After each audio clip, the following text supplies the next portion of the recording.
Boa noite, você vai ver hoje no Tarek Notícias. A Grécia vai impor confinamento a partir deste sábado para frear a segunda onda de coronavírus. Macapá decreta estado de calamidade pública após 48 horas de apagão. Elsa Raven, atriz de Volta para o Futuro, morre aos 91 anos. O Ministério Público pede que Flávio Bolsonaro perca o cargo no Senado se condenado pelo caso nas rachadinhas. A Polícia Federal anuncia inquérito para apurar a invasão de computadores do Superior Tribunal de Justiça. O Hospital PUC Campinas inicia testes da fase 3 com vacina da Johnson & Johnson contra a Covid-19. Eu sou o Tarek Lakes e está no ar o Tarek Notícias.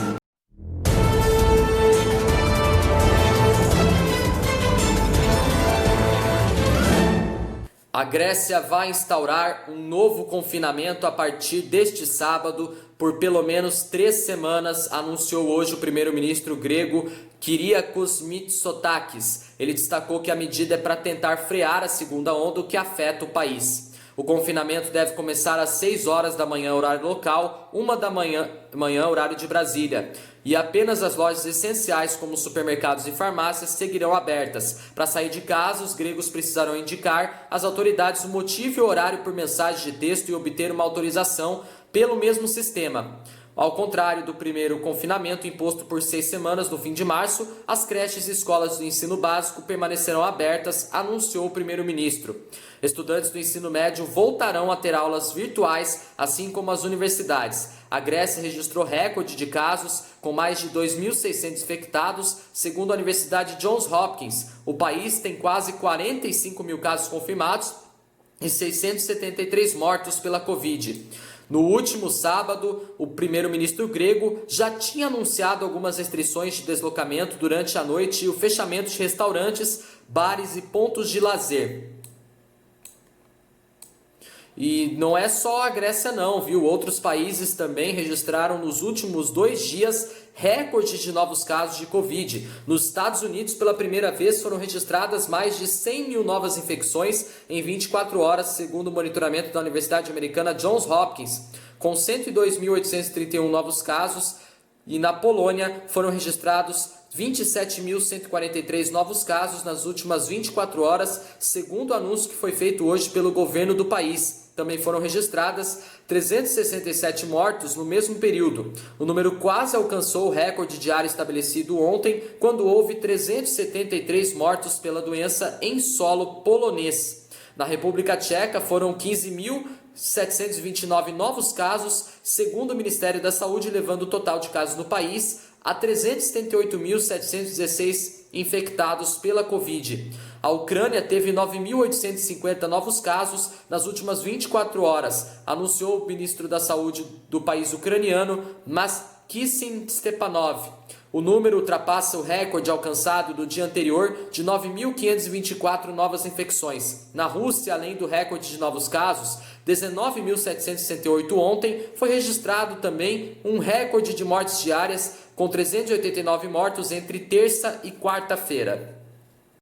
Bom, vamos à próxima notícia. O prefeito de Macapá, Clécio Luiz, decretou no final da tarde de hoje estado de calamidade pública na capital. A medida é em virtude do apagão que acontece em 13 dos 16 municípios do Amapá há quase 48 horas. Também foi assinado um segundo documento que autoriza o funcionamento 24 horas de postos de combustíveis. Por causa dos decretos de restrição de atividades econômicas em função da prevenção à Covid-19, os locais estavam autorizados a funcionar das 6 da manhã até as 10 horas da noite. Ainda foi anunciada a disponibilização de 6 caminhões-pipas, 2 para abastecimento de hospitais e unidades básicas de saúde e 4 para bairros da capital ainda não especificados. A água ofertada não é potável, por isso deve ser usada apenas nos afazeres domésticos e de higiene pessoal.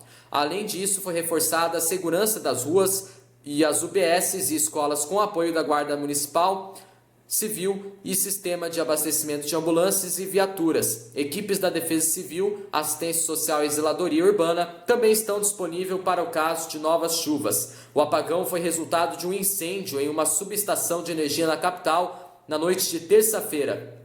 O gabinete de crise formado pelo governo federal divulgou 3 planos de recuperação do serviço. Um deles prevê o restabelecimento de 70% da energia em até 48 horas, porém os outros 2 estabelecem um prazo de 15 a 30 dias para normalização. Em alguns bairros da capital, no centro e zona sul, e no município de Santana, na região metropolitana, tem energia devido a serem abastecidos pelos mesmos circuitos que serviços essenciais como hospitais, o sistema de tratamento de água e esgoto. Mesmo assim, os locais encaram oscilação no serviço. A partir da noite de terça-feira, o Amapá foi afetado durante horas por uma chuva intensa com muitos raios. O Centro Integrado de Operações em Defesa Social informou que recebeu registros de 2 pessoas atingidas pelas descargas elétricas. A falha vem afetando o funcionamento das redes de telefonia fixo, móvel e de internet, que funcionam de maneira limitada. Hospitais passaram a depender de geradores. Macapenses vêm ocupando shoppings e aeroporto em busca de energia. Bom, vamos à próxima notícia. Morreu hoje, aos 91 anos, a atriz Elsa Raven, do filme De Volta para o Futuro. Segundo o site Deadline, seu agente confirmou a morte da atriz em sua casa em Los Angeles. A causa da morte ainda não foi informada. Elsa Raven, cujo nome verdadeiro era Elsa Rabinowitz, começou sua carreira artística em Nova York. Ao longo da carreira, atuou em dezenas de obras para o cinema e para a TV. Além do filme De Volta para o Futuro, a atriz esteve em filmes como Terror em Amityville em 2005, A Arte do Amor em 1988 e Sem Medo de Viver em 93, e em séries como Plantão Médico e Everybody Loves Raymond, entre outros projetos. Elsa também participou do filme Titanic, mas a maioria de suas cenas foram cortadas do longa. Seu último trabalho para os cinemas foi Answers to Nothing em 2011. A atriz era membro votante da Academia de Artes e Ciências Cinematográficas. Bom, vamos à próxima notícia. O Ministério Público do Rio de Janeiro pediu à Justiça que o senador Flávio Bolsonaro, do Republicanos do Rio de Janeiro, perca o cargo se for condenado com trânsito em julgado no caso das chamadas rachadinhas, esquema em que o parlamentar fica com parte dos salários dos funcionários. O pedido consta da denúncia apresentada ao órgão especial do Tribunal de Justiça do Rio de Janeiro no dia 19 de outubro. Os promotores pedem ainda que, caso os denunciados sejam condenados, devam ser impedidos de exercer função ou cargo público pelo prazo de 8 anos subsequentes ao cumprimento das penas. Flávio Bolsonaro, do Republicanos do Rio de Janeiro, o ex-assessor Fabrício Queiroz e mais 15 investigados foram denunciados por organização criminosa, peculato, lavagem de dinheiro e apropriação indébita do esquema das rachadinhas na época em que Flávio Bolsonaro era deputado estadual. O Ministério Público requer ainda a indenização em favor do Rio de Janeiro no valor mínimo de R$ 6.100.091 para reparação dos cofres públicos pelos danos causados por crimes de peculato imputados de forma solidária entre Flávio Bolsonaro, Fabrício Queiroz e Miguel Ângelo Braga Grilo, chefe de gabinete do senador. Ainda como efeito da condenação criminal, o Ministério Público pede também que seja decretada em favor do Rio de Janeiro a perda de bens, direitos e valores relacionados, direta ou indiretamente à prática de crimes. Um dos alvos definidos pela promotoria é o apartamento localizado na Avenida Lúcio Costa, na Barra da Tijuca, zona oeste do Rio de Janeiro, e que pertenceria ao senador.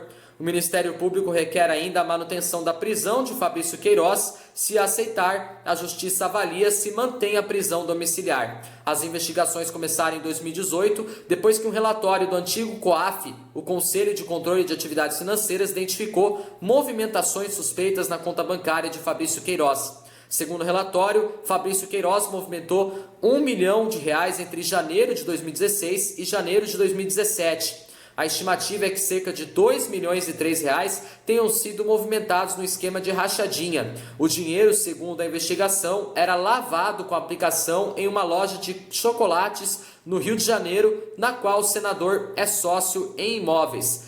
O senador nega todas as acusações. Em nota, a defesa de Flávio Bolsonaro diz que está impedida de comentar informações que estão em segredo de justiça. Bom, vamos à próxima notícia. A Polícia Federal informou hoje que instaurou inquérito para apurar a invasão de computadores do Superior Tribunal de Justiça. O STJ informou que o sistema de informática da Corte foi alvo de um ataque hacker e que havia pedido investigação da Polícia Federal. Em nota, o presidente do STJ, ministro Humberto Martins, informou que todas as sessões de julgamentos foram suspensas até que a área técnica consiga restabelecer a segurança no sistema. Hoje, a Polícia Federal informou que instaurou um inquérito policial para apurar a invasão. A Polícia Federal investiga a possível prática de extorsão e organização criminosa. Os suspeitos podem responder também pela chamada Lei Carolina Dickmann, que tornou crime a invasão de aparelhos eletrônicos para obtenção de dados particulares. Hoje, o ministro do STJ, Nefi Cordeiro, informou em nota que os trabalhos na corte estão interrompidos desde a última terça-feira, enquanto se investiga a extensão e os prejuízos do ataque. De acordo com o relatório, os técnicos inicialmente verificaram uma falha no sistema interno de proteção da rede. Depois viram que o erro ocorria no acesso ao ambiente virtual, onde estão hospedados quase todos os sistemas do STJ. Na noite de terça-feira, a equipe técnica relatou que listou indícios de uma invasão no sistema e que foi detectado um arquivo com características de vírus. O STJ informou ainda que logo após a descoberta foram identificadas novas tentativas de ataque. Hoje, o Ministério da Saúde informou ter identificado a existência de vírus em algumas estações de trabalho, acrescentando que, por motivos de segurança, o Departamento de Informática do Sistema Único de Saúde bloqueou o acesso dos funcionários à internet. Bom, vamos à próxima notícia. O Hospital PUC Campinas, em São Paulo, iniciou hoje de manhã as aplicações dos testes da fase 3 para a vacina desenvolvida pela Johnson & Johnson contra a Covid-19. A unidade hospitalar confirmou que 5 pessoas receberam a dose nesse primeiro dia, que pode ser da vacina em si ou a substância de efeito placebo. Ao todo, 1.000 voluntários serão selecionados para o estudo na cidade. A farmacêutica não disponibilizou por enquanto informações sobre os primeiros testados como idade e sexo. Os 5 foram escolhidos após realizarem cadastro de interesse na pesquisa junto ao hospital. Até agora, cerca de 3.004 pessoas, entre profissionais de saúde e a população em geral, na faixa de 18 a 59 anos, já tinham se inscrito no sistema para a seleção. Esta semana foi aberta também a participação de idosos, após uma solicitação da Johnson & Johnson. O hospital não informou quantas doses já recebeu da farmacêutica americana e qual a previsão para término dos testes. Adiantou apenas que a estimativa é que passe de 5 para 30 o número de voluntários testados por dia. Os participantes do estudo serão acompanhados pelos pesquisadores por 2 anos com visitas presenciais e contatos por telefone. O Centro de Pesquisa do Hospital PUC Campinas possui 7 estudos sobre o coronavírus, dos quais 5 estão em andamento.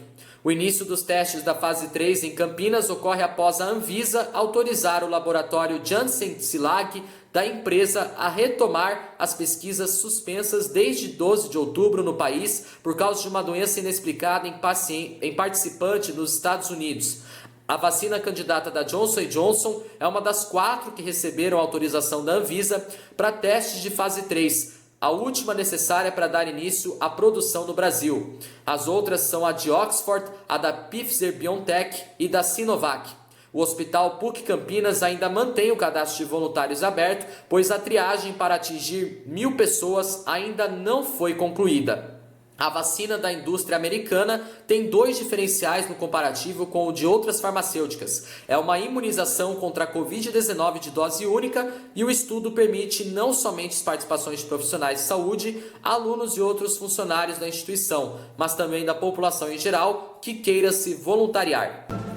Bom, nosso jornal Tarek Notícias termina por aqui. Se você quiser rever nossos vídeos desde a nossa primeira edição do nosso jornal, corre lá. Não esqueça de deixar aquele joinha maroto, se inscrevam no meu canal e me acompanhem também no Instagram. Tenham todos uma boa noite, uma ótima quinta-feira e até amanhã em mais uma edição do Tarek Notícias. Valeu, tchau!